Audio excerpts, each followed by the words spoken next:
Salut et bienvenue dans TT Preview, votre pastille quotidienne par l'équipe de The Trick Play Podcast. Présentation des équipes, infos, effectifs, calendrier et pronostics. On peut le dire, we're back!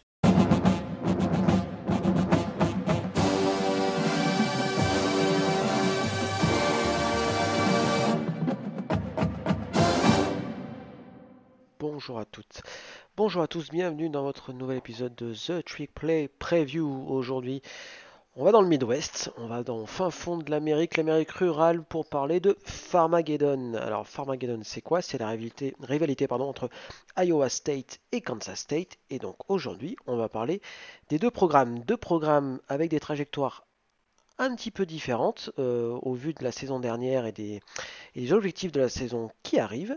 Je vous propose de commencer par peut-être le programme qui a le plus déçu au vu des attendus de l'année dernière, c'est les Cyclones d'Iowa State. Alors pourquoi en 2021 les Cyclones étaient hyper attendus? Tout simplement parce qu'ils faisaient partie des équipes qui revenaient, dont les titulaires revenaient le plus nombreux. Dans mes souvenirs, je crois qu'il y avait genre une vingtaine de joueurs qui avaient été titulaires dans la saison 2020 et qui étaient de retour en 2021. Brock Purdy, bien sûr, le quarterback, Xavier Hutchinson, le receveur, Bryce Hall, le running back, etc. etc. Et malgré ça, malgré ces attentes et la très bonne saison 2020, puisqu'ils avaient joué la finale de la Big 12, l'année 2021 pour les Cyclones a été très compliqué. Très compliqué, pourquoi? Puisque finalement, ce qui a fonctionné en 2020 a un peu moins bien fonctionné en 2021, à commencer par Brock Purdy qui a pas vraiment progressé et qui n'a pas réussi à mener ses troupes jusqu'à la terre promise, j'ai envie de dire, et le titre de la Big 12. Qu'est-ce qui s'est passé en 2021 donc? Alors déjà une défaite très compliquée contre Northern Iowa, une équipe de FCS. Alors ça c'est un petit peu classique hein, pour Iowa State, j'ai envie de dire, dans les différentes saisons qu'ils ont connues, c'est-à-dire cette difficulté à se défaire des équipes FCS. Derrière il y a une défaite contre l'ennemi Iowa dans ce qu'on appelle le LASICO. Là aussi, malheureusement, c'est une mauvaise habitude qu'a pris l'équipe de Matt Campbell, c'est de perdre ce match de rivalité en semaine 2. Derrière, il se relance bien contre UNLV, mais d'entrée de jeu contre Baylor, alors une très bonne équipe de Baylor, on est d'accord, mais il y a une défaite d'entrée de jeu dans les matchs de la Big 12 qui casse un petit peu la dynamique. Alors derrière, il y a des belles victoires, Kansas State, Oklahoma State.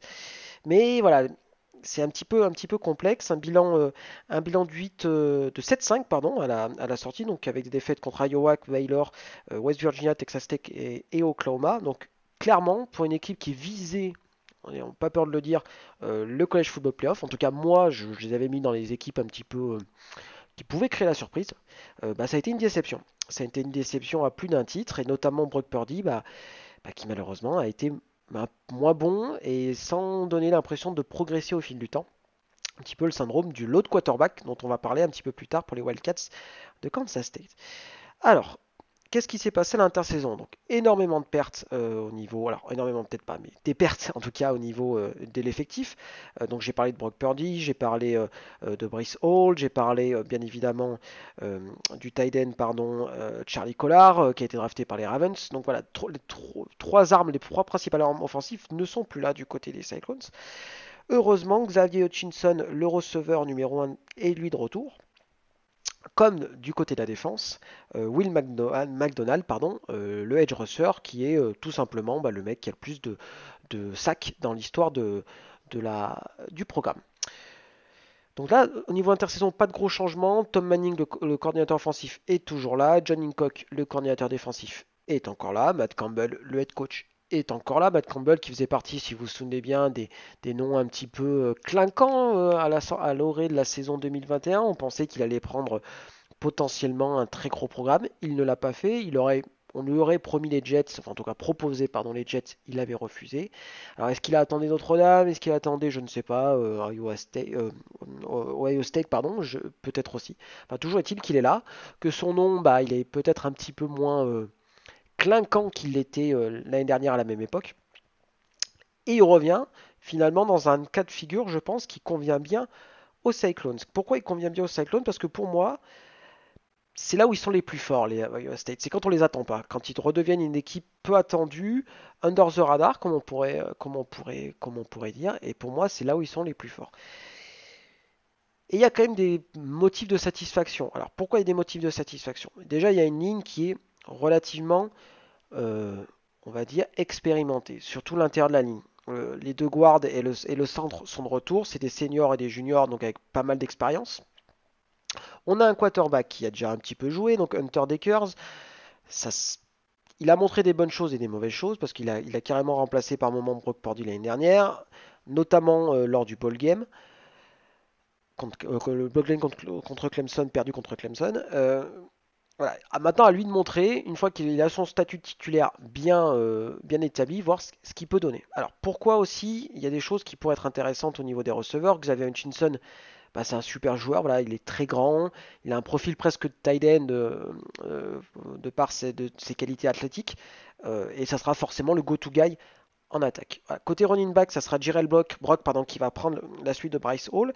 Pareil, ça va être un joueur qui devrait être tout à fait correct. Hein. Alors, on ne vous attendez pas à monts et merveilles comme ça avait été le cas avec Bryce Hall, mais en tout cas, ça devrait quand même le faire. En tout cas, les coachs ne tarissent pas d'éloges sur lui, donc ça, c'est plutôt pas mal.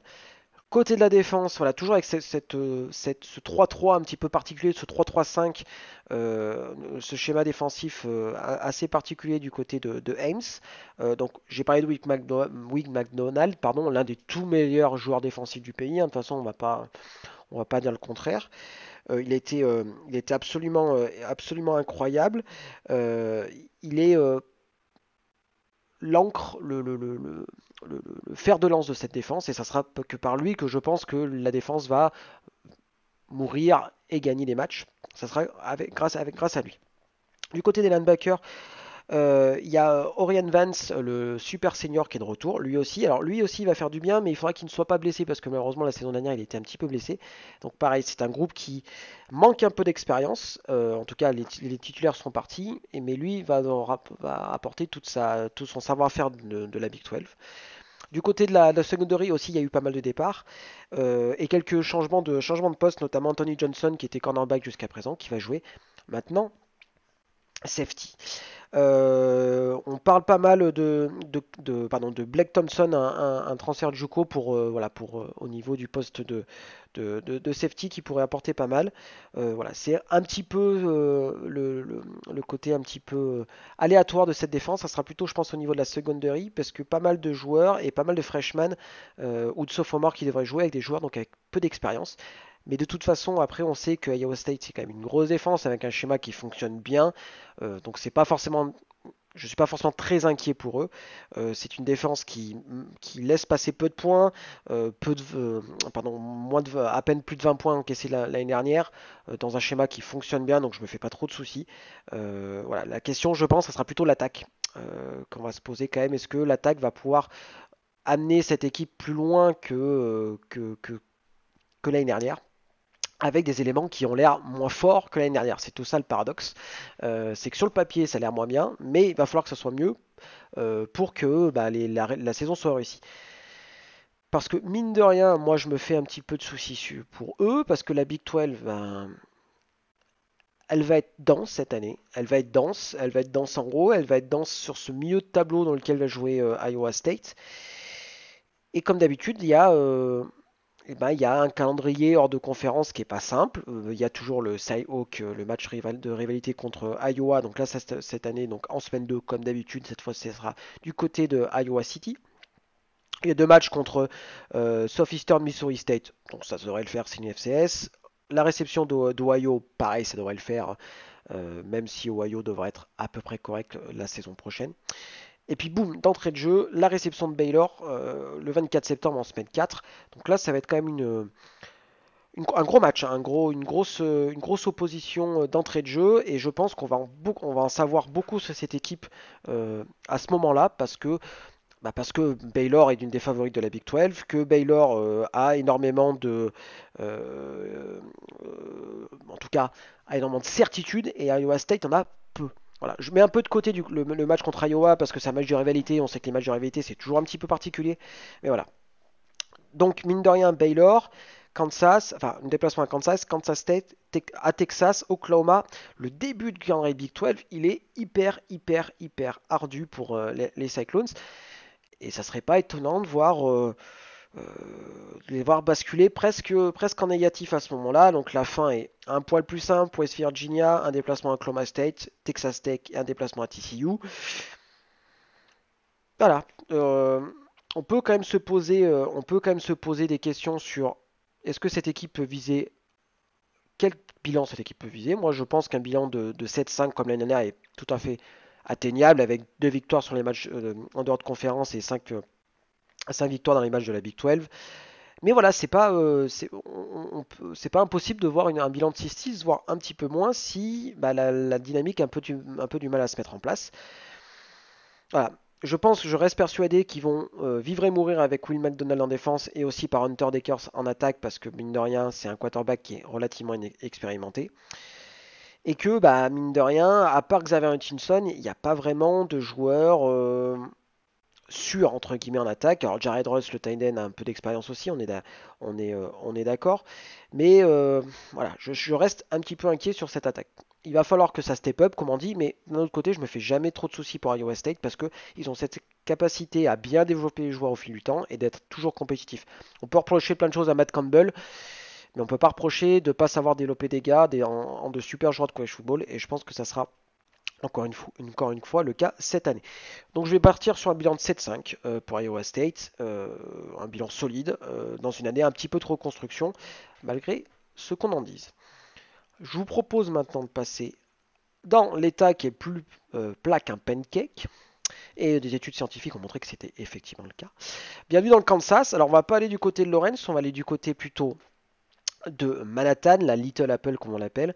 Les Wildcats de Kansas State. Alors là, par contre, je vais le dire d'emblée. Pour moi, c'est l'équipe qui peut être un petit peu l'équipe surprise cette année. En tout cas, elle est dans un fauteuil pour l'être. Alors pourquoi elle est dans un fauteuil pour l'être? Alors, on va faire un petit retour sur la saison 2021. Alors, la saison 2021 a été quand même une bonne saison pour Kansas State, un bilan de 8-5 dans la deuxième année de Chris Klieman, le head coach. La troisième année, pardon, je me perds un peu. Il est là plus longtemps, c'est vrai que l'année 2021 est un petit peu tronqué, on va dire. Donc voilà, donc ça a très bien commencé. 3 victoires Stanford, Nevada et une FCS. Et une série de défaites malheureusement Oklahoma State, Oklahoma et Iowa State, qui a fait qu'en fait on a un petit peu perdu de vue cette équipe-là, mais qui s'est bien réussi à se remobiliser avec une série de 4 victoires. Mais 2 défaites en fin de saison contre Baylor et Texas ternissent un petit peu ce bilan. Victoire contre LSU, on fait un petit bisou à Ryan dans le ball game. Alors un match où bah, LSU était, on va dire, handicapé par de nombreuses absences hein, entre les joueurs qui opt-out et les blessés. Bah, c'était une petite équipe de LSU contre une équipe de Kansas State qui a joué comme on joue, comme jouerait une équipe qui veut gagner un match. Voilà, il s'est donné les moyens. Alors ça n'a pas plu à Ryan, on peut le comprendre, mais en tout cas, à l'image de cette équipe hein, de Chris Klieman, voilà, une équipe accrocheuse. Malheureusement, Ryan en a fait un petit peu les frais à ce moment-là. Alors, euh, pas de gros changements non plus hein, de la part de Kansas State. On va dire qu'on reste dans les mêmes. Alors, au niveau coaching, en tout cas, on reste dans le même moule, d'accord. Chris Klieman, pour rappel, hein, c'était l'ancien head coach de North Dakota State, donc peut-être l'équipe de FCS la plus emblématique. Donc il est arrivé avec cette espèce de côté très besogneux, travailleur qui va très bien avec l'équipe des Wildcats de Kansas State, qui est à l'image de son head coach légendaire Bill Snyder. Voilà, c'est une équipe qui, avec peu de moyens, fait beaucoup. Et je pense que Chris Klieman pardon, est tout à fait dans ce registre-là. Et jusqu'à présent, ça marche très bien. Donc, pas de gros changements au niveau du head coach. Par contre, quelques changements au niveau des joueurs, et notamment l'arrivée d'Adrian Martinez au poste de quarterback. Quarterback pour remplacer le sénile, j'ai presque envie de dire, Skylar Thompson, qui est parti au bout de 5 ans, peut-être 6 ans, alors, non, je pense que quand même au bout de 5 ans, qui était un joueur assez excitant à avoir joué, mais très souvent blessé. Donc là, il récupère Adrian Martinez qui nous arrive de Nebraska, qui a été titulaire 4 ans Nebraska, mine de rien, quasiment 11 milliards à la passe, mais un joueur un peu avec une carrière en dents de scie. D'accord, dans un environnement presque un petit peu toxique. Je ne sais pas s'il avait été dans les meilleures conditions du côté de Nebraska, mais toujours est-il qu'il arrive dans des conditions peut-être un petit peu plus clémentes du côté de Manhattan. Donc Adrian Martinez sera bien évidemment le fer de lance de cette attaque. Bien entouré bien évidemment par Deuce Vaughn, le running back, un des running back peut-être le plus couteau suisse du pays. Hein. Il est capable de tout faire. Hein. Il peut courir, il peut attraper des ballons, il peut bloquer. Enfin, c'est un, c'est un formidable joueur, un des joueurs les plus complets du college football et même un des meilleurs joueurs de tout le paysage du college football et un des meilleurs running back pour la prochaine draft, ça sans aucun souci. Euh, il sera bien entouré de Malik Notes et de Philip Brooks qui sont des receveurs principaux qui devraient être plutôt intéressants au niveau de la réception. Voilà. Après, malheureusement, la ligne offensive, bien que assez expérimentée, ne voit le retour que deux titulaires au poste de tackle. À voir ce que ça va donner, parce que Adrian Martinez devra être bien protégé, parce qu'on connaît un petit peu le profil d'Adrian Martinez, qui est capable de passer, mais aussi de prendre un peu ses jambes à son cou. Donc voilà. Au niveau de la défense, bien évidemment, il y a un nom qui va vous parler, Félix Anudike Azomoa, qui est pareil, l'un des meilleurs edge du pays. L'année dernière, il a fini deuxième du sac au niveau classement des sacs de la conférence avec 11. Il en a fait 4 contre TCU et il en a fait même 2 supplémentaires mais qui se sont transformés en sacs pas vraiment comptés parce que la balle est sortie, est arrivée plus loin que la ligne of scrimmage. Donc ça aurait été normalement 6 sacs contre TCU qui était bah, tout simplement le record en NCA. Donc c'est un joueur qui est hyper explosif, un joueur qui est l'un des tout meilleurs et qui sera encore une fois le joueur défensif le plus important du côté des Wildcats. Du côté des linebackers, il y a Daniel Green qui sera pareil, le plus d'expérience, 89 tackles l'année dernière, pardon. Et Will Jonas, un autre transfert d'Oklahoma, non pas du tout, de Nebraska, qui devrait être son compère du côté des linebackers. La seconderie est expérimentée, notamment le duo de cornerback Iko Boydo et Julius Brents, voilà, qui jouaient déjà, qui étaient déjà titulaires l'année dernière, qui va en rapporter de l'expérience. Il y en a besoin parce que du côté de safety, c'est beaucoup plus jeune. Donc voilà, un petit peu question du côté du poste de safety. Alors, la question qu'on se pose maintenant, c'est est-ce que ces deux programmes-là, donc Iowa State et Kansas State, n'ont pas des trajectoires un petit peu différentes? C'est-à-dire qu'Iowa State, qui était parti qui a eu beaucoup d'attentes les saisons précédentes, en ont beaucoup moins cette année, et Kansas State, qui avait peu d'attentes les années précédentes, en a un peu plus cette année. Moi, je pense très clairement que Kansas State a le potentiel pour être le poil à gratter en Big 12. Ils ont un quarterback expérimenté et on sait on connaît l'importance d'avoir un quarterback expérimenté. Alors, il a l'expérience dans une autre équipe, dans une conférence, ça j'entends. Mais en tout cas, il a vu, il connaît ce que c'est une mauvaise expérience de college football. Il sait ce que c'est, mine de rien, d'être un petit peu en difficulté. Je pense que ça fait grandir un joueur et que dans des conditions plus clémentes, il sera à même de donner son maximum. Et je crois vraiment à Adrian Martinez. Alors je ne dis pas qu'il sera first All Big 12 team, mais je pense qu'il a le potentiel et l'environnement pour être tout à fait performant, surtout avec Deuce Vaughn qui est, voilà, comme je l'ai dit jusqu'à présent, l'un des joueurs, l'un des meilleurs joueurs de la Big 12, voire du college football. En plus, le calendrier alors, est loin d'être insurmontable. Il y a un South Dakota pour commencer en week 3, en week 1 pardon, le 3 septembre. Il y a un très joli match contre Missouri, contre un ancien comparse de la Big 12. Ça c'est plutôt sympa. En plus c'est à Kansas State, donc un match à domicile. Missouri qui devrait poser des soucis, mais je pense que les Wildcats devraient être maîtres de leur destin sur ce match-là. Puis une réception de Tulane, le programme de la Nouvelle-Orléans.